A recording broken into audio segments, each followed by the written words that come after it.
Hey everyone, it's Mark Hespin, host of On the Mark on News Talk 1070 KHMO and the KHMO app. This week's edition of our Wednesday video updates, the top 5 storylines for the Masters 2024.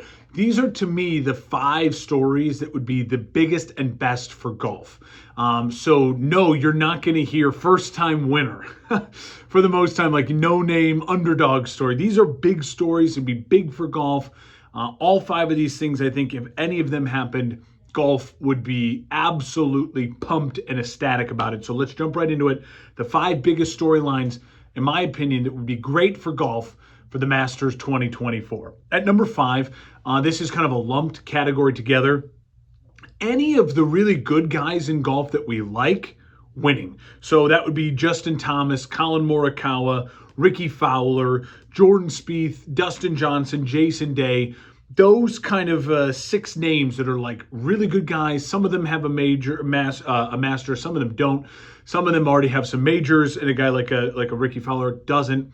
They're names. We recognize them. The casual fan should recognize a Dustin Johnson, a Jason Day, a Ricky Fowler, a Colin Morikawa, Justin Thomas, Jordan Spieth. For Spieth, it would be huge kind of getting back to that level and getting to number 4. But that is, to me, it would be a good weekend for golf if any of those 6 guys won. It wouldn't be a great weekend, but a really solid weekend, especially the PGA Tour and golf would love to have one of those guys win versus a no-name first-timer, right? Number 4, Rahm or Scotty winning. Jon Rahm or Scotty Scheffler. You may say to yourself, how are they so low on this ranking?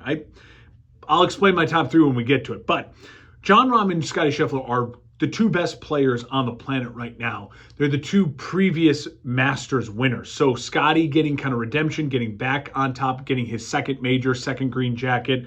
And for Jon Rahm going back-to-back, either of those storylines would be massive for golf this weekend, especially because the 2 best players representing the 2 leagues, right? Scotty with the PGA, Jon Rahm now with LIV. So that would create a really great storyline for us to kind of sink our teeth into as well as golf fans. Either of those 2 guys wearing the green jacket come Sunday late afternoon would be a gigantic success, ratings-wise, storyline-wise, for golf as a whole. But I don't think it's as big of a storyline as the next 3, so let's get into it, the top 3. Number 3, and this one I struggled with. I wanted to put it at number 2, but I think the importance of number 2 just slightly outweighs it. Number 3 is Brooks Koepka getting his first green jacket, and it would be major number 6 for Brooks. First and foremost, the first green jacket thing for him. That would be huge. It would help him, get closer to the career Grand Slam. But more importantly, number 6 would put him in an elite of elite category with Phil Mickelson, Nick Faldo, and Trevino. I mean, you're talking about the legends of golf. Very few golfers have gotten to 6 or more. And Brooks would get to 6 still in the prime of his career, in the heart of the prime of his career.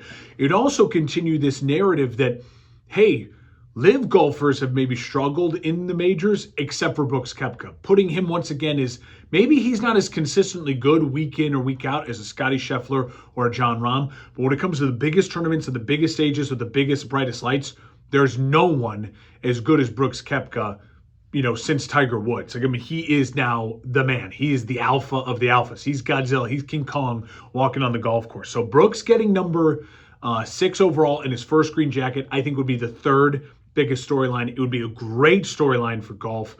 I'm certainly rooting for it. A huge Brooks Koepka fan.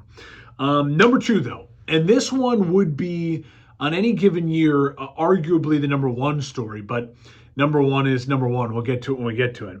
And number 2 is Rory McIlroy. Rory competing the career Grand Slam, getting his first major in a decade, and getting to number 5 would be a bigger story than any of the ones we've talked about so far.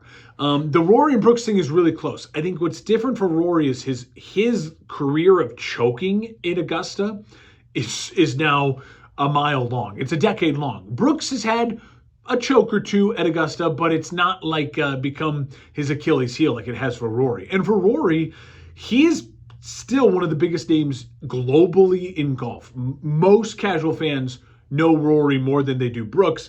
And for Rory, getting number 5, again, puts him now in this category of Brooks. and then only one away. Can it restart Rory's career of winning majors? Can he now get to 6, 7, 8, 9 major titles still in the prime of his career as well? So Rory getting over the hump, getting to number 2, getting to number 5, getting his first green jacket, getting to complete the career Grand Slam would be the second biggest storyline. I will say this about Rory, though. I think this is the least likely of the things to happen. So it's the second best storyline for golf.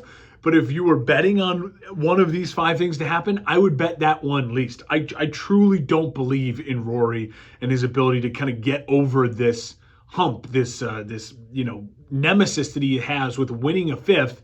And not choking, whether it's on his home turf, we saw just last year or 2 years ago, or whether it's choking in Augusta like he's done time and time again. So it would be a gigantic storyline. I think it's the least likely of these 5 to happen. And number 1 is number 1, and there's no arguing with it. Tiger's playing, so Tiger's number 1. Tiger winning number 16 and tying Jack Nicholson for 6 overall green jackets. That's a gigantic storyline. Tiger moves the needle like no one else in the world of sports maybe right now, but Caitlin Clark, which is just kind of crazy to say. Tiger is the barometer. If Tiger goes out there and is in competition in the final 2 or 3 groups on Sunday, it will be clear your schedule, tell the kids to be quiet, get in the room, turn the TV on, no noise, no nonsense. I'm not even getting up for a bathroom break. I'm not missing a shot of this. It will be history. It will be electric. It will be great for golf. I almost had Tiger just being in it, with Sundays teeing off like in the final 3 groups as the number 1 storyline. Like you could argue that's the number 1 and number 2 storyline. Tiger just being in it in the final couple groups on Sunday would be bigger than a lot of these storylines. So a quick recap. Number 5, any of the good guys winning. JT, Morikawa, Fowler, Spieth, DJ, Jason Day. They're the good guys. We like them. They're good names. They're good brands. They're good for golf. And one of them winning would be a good storyline. Number 4, Rahm or Scotty, the 2 best on the planet, going back and forth. The last 2 winners, one of them getting another green jacket would be a gigantic storyline. Number 3, Brooks getting number 6 and getting his first green jacket would be something that elevates Brooks to a level that we haven't seen, I think, since Tiger Woods. And he becomes the King Kong of the golf course. Number 2, Rory completing the Grand Slam. And number 1, Tiger getting number 16 overall and tying Jack with 6 overall green jackets. It's going to be a great weekend of golf. If you're looking for bets, I always place 3 bets going into the weekend. I'm taking Collin Morikawa. I think he's got great value. His game plays to this course, and I do think he's going to break through at some point in time, and I don't want to miss it when he does break through and be mad at myself for not betting him. I will always bet Brooks Koepka when it comes to a major. He, to me, is the only guy I completely trust when the lights are the brightest right now, besides maybe Scotty Scheffler. But I've always been a Brooks guy, so I'll bet Brooks. And to be honest with you, I really like another previous winner to have a chance at his second gold jacket, Hideki Matsuyama. He's playing really great golf. This course fits his style, fits it really well. So those are the 3 golfers I'm rolling with headed into the weekend. See you Saturday morning for a live and local edition of On the Mark on News Talk 1070 KHMO and the KHMO app. Follow me on YouTube at Mark Espin here. Like and subscribe. Thank you very much. On X/Twitter or Instagram at Mark Espin, MarkHespen. And follow the show on Facebook. Just search On the Mark KHMO on Facebook. Happy Masters Week, everyone.